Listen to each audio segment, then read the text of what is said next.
What is up, Light Fighters? As always, this is Light Fighters Anonymous, the show where the tactics are made up, the techniques do not matter, and we do not follow procedure. Today, I have gathered you outside of my secret storage bunker to tell you why your sling sucks. Eagle 2, this is Light Fighter 1-1. How copy, over. Contact! Contact! 1-1, this is Eagle 2, good copy, set traffic, over. All right, guys, thank you again for tuning in. I have recently demonetized this channel, which doesn't mean much on my end, but for you, that means hopefully fewer ads and makes this channel a little bit more enjoyable to watch. If you do still want to show your support, you can do so with the like button or with the subscribe button. I really do appreciate that. It means a lot to me. Or go down in the comments. That's the fastest way to tell me that I'm an idiot and I don't know what I'm talking about, but I already know that. So you won't be telling me anything I don't know. Today, guys, we're talking about slings, all right? We all have one. We all have a couple of them, I think. I think every single rifle needs one, and I'm not here to tell you that they do, because they do. That's right. I'm right. Every long arm needs a sling. But let's talk a little bit about them, and let's get into why yours is probably not as good as my new sling, all right? So first things first, what does a sling do for us? Well, it does traditionally one thing. It provides some level of retention for our long arm when we're not using it, but we still want to have access to it. Now, why would we want some level of retention on a rifle?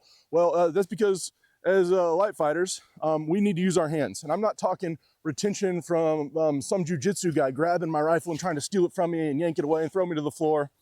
This is not a GBRS group video. This is Light Fighters Anonymous, where we keep things practical. However, though, there are many things in the field I might be doing, like digging a hole or using a radio, reading a compass, or indicating to friendlies that I have no hostile intent, while I might still want to have access or have my rifle on me. So that is the retention that I'm talking about. Now, also retention is, how you keep your rifle on you when you're in chow line. So I think to have positive retention on your rifle, you really need what's considered to be a 2-point sling, all right? And when I'm talking about points of a sling, that's how many points of contact a sling has on your rifle. 1 and 2 right here. This sling is attached to my rifle in 2 places, therefore making it a 2-point sling. Now, a long time ago, Blackhawk Clothing Company tried to sell us this thing called a 1-point sling. It attached way back here and it let your rifle dangle and bust you in the knees. And this was a psyop. They primarily fooled cops with this, thinking they look cool, but these are not adequate levels of retention. If you have a 1-point sling, I'm sorry, throw it in the trash can or cut it into 2 pieces and tie one side to your front sight post and make it a 2-point sling. 3-point slings. If you have a 3-point sling, right out. Get the hell out right now. Just hit the X in the top corner. We don't want you here. Those are trash. Those are designed to drown you in a pool.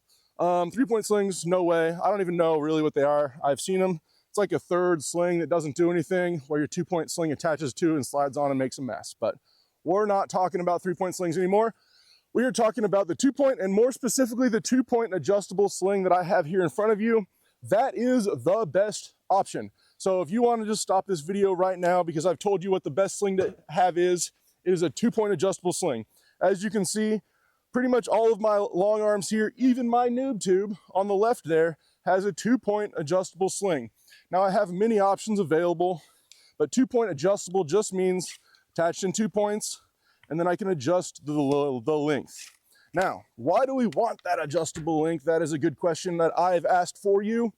That brings us to the second purpose of a good sling, okay? I said the first purpose was traditionally just retention, but a lot of old Americans a long time ago who shot national match or with the NRA or just Elmer Fudd his goddamn self taught us that we can get a little bit more accurate with our rifles if we are able to lengthen our sling, get a nice wrap around our bicep, pull this whole system in nice and tight, and do what's called a sling wrap with our sling. And now what this is doing, this is pulling that front end of my rifle this direction.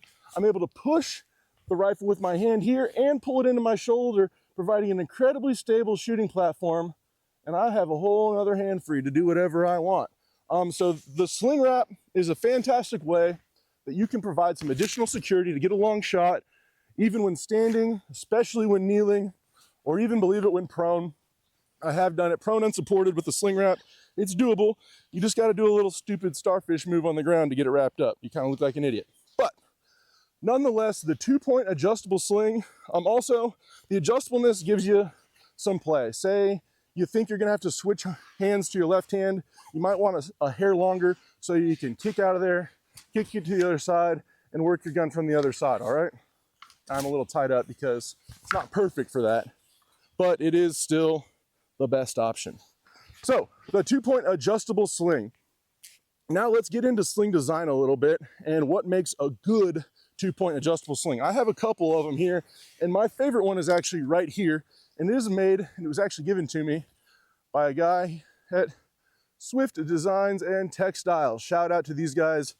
This guy said, hey man, can I send you a sling? I make slings. And I was like, eek, I don't like giving the address of my secret storage container to just anybody. But he said, hey, it's OD Green. And I was like, sold. Here's my address and my social security number. And he sent me a sling, and I was a little worried at first that it was going to be a bad sling. It arrived, and I was instantly very impressed. This is the best sling I owned. I was like, yeah, sure, you can send me a sling. I'll put it on my 37 mil launcher or one of my backup guns. It doesn't have a good sling on it yet. Nope, when this sling arrived, it immediately went on my primary because I noticed a lot of fit and finish that just made it chef's kiss. And we're gonna get into that at the very end of the video of why it's the best sling I own. But let's talk about some of the other ones that I have and some design features that I don't love. First off, this is a Magpul sling, very accessible. You can get this at like Dick's Sporting Goods. It is a 2-point adjustable sling. It is big and thick and heavy duty. I don't think it's gonna break. That's fantastic. That doesn't bother me. What I don't love about this setup right here is it's on these sling swivels. Now, I could just switch these out to some 550 cord, but I truthfully don't use this shotgun too much. In this back end, I haven't figured out a real good solution for mounting a sling back here, and I honestly don't care too much. I don't use this gun as kind of my home defense gun. So, but one thing you'll notice is when you are buying these sling swivels, if you do want these, I first off think they're too big, too bulky, and unnecessary, but they come in 2 varieties. One of them has some stops in there so it doesn't keep spinning. The other kind will spin all day long, and you don't want the kind that spins all day long because your sling gets twisted and it's a pain in the ass to untwist. Sometimes you just got to unhook it, untwist it, hook it back, and that's a pain in the ass. So sling swivels, I'm not a huge fan of. What I do prefer now is just a good old loop of 550 cord. Now this is just some gutted 550. It is very strong, plenty strong, and that just loops around a rail segment. And this provides me a completely silent, nice and very lightweight, and super cheap and very replaceable front post or front sling point. Okay, it also spin and flop and do everything I want, and it's completely silent. I literally think the 550 cord is the S tier of rifle attachment. Also, if your stock has some holes in it or some grooves, you got a good stock, just loop the back end of your sling through the back. These are the best ways to attach your sling, and you'll notice that they are completely quiet and they're nice, and they're right where you put them. They're what am I trying to say?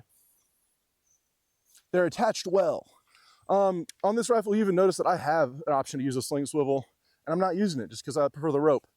Now, if you are a super ninja operator, what you can do is you can actually learn to splice Dyneema cord. It is very strong. It's stronger than steel or like spider web or something cool.